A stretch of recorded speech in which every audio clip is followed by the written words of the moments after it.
Hi. So I want to do a couple things with you before we start sewing up our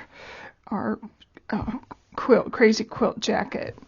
I'm going to show you the front of my jacket. I have it pretty well all done, and I'm going to give you a couple tricks. So I've used 4 different colors. I've used a dark brown. I've used a beige, like a tan, and a beige, and then an orange.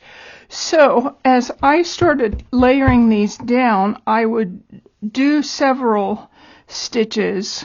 Like with the brown, I would do brown, and then I would try to get them laid down and do all the browns, and then I would change the yarn, the thread on my machine in my bobbin and my thread, and then I would go through and I would do the next color, so that you're not everywhere you want to change, you don't have to change so much of your thread all the time. You just kind of do a few here, a few here, a few here, a few here, and then change to another color and do those colors, and then change to a third color. So I did my front that way, and I'm starting to work on my sleeve the same way. You can see I have some pasted down that aren't sewn yet. I've just started doing that, so I have quite a bit finished so far.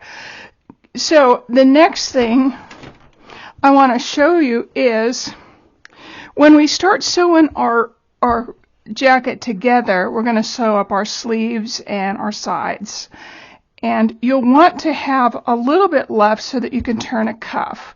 So the way I did that was I took a full sheet of fabric, and it was about like this, and I laid it down, and it was double. You can see there are 2 pieces here, and I laid it down. Then I laid my sleeve on top of that,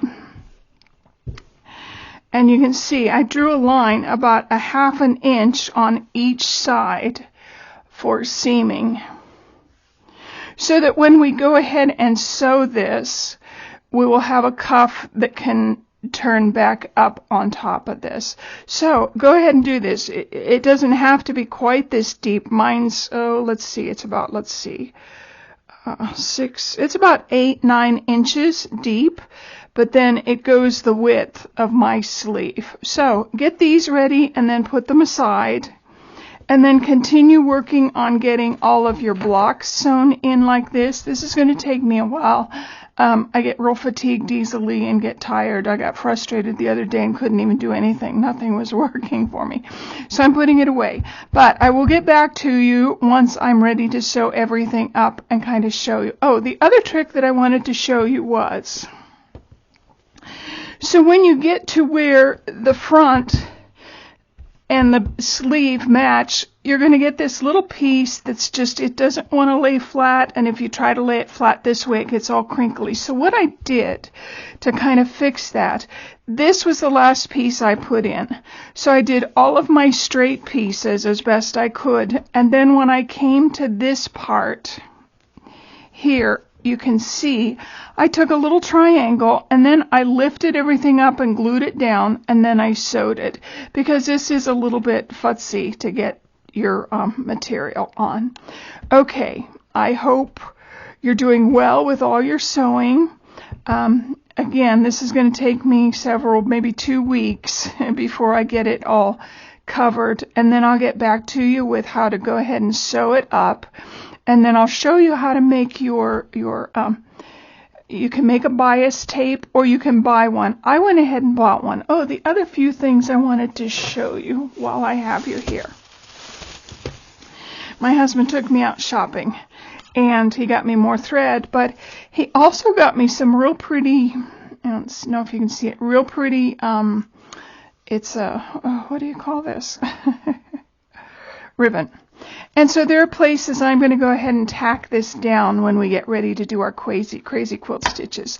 The other thing is I got some real pretty roses, and I'm going to put those different places. I got 4 small ones, and they have a bigger one. I got these at Joann's. They have a bigger one, but I wanted the 4 little ones just to kind of throw around there.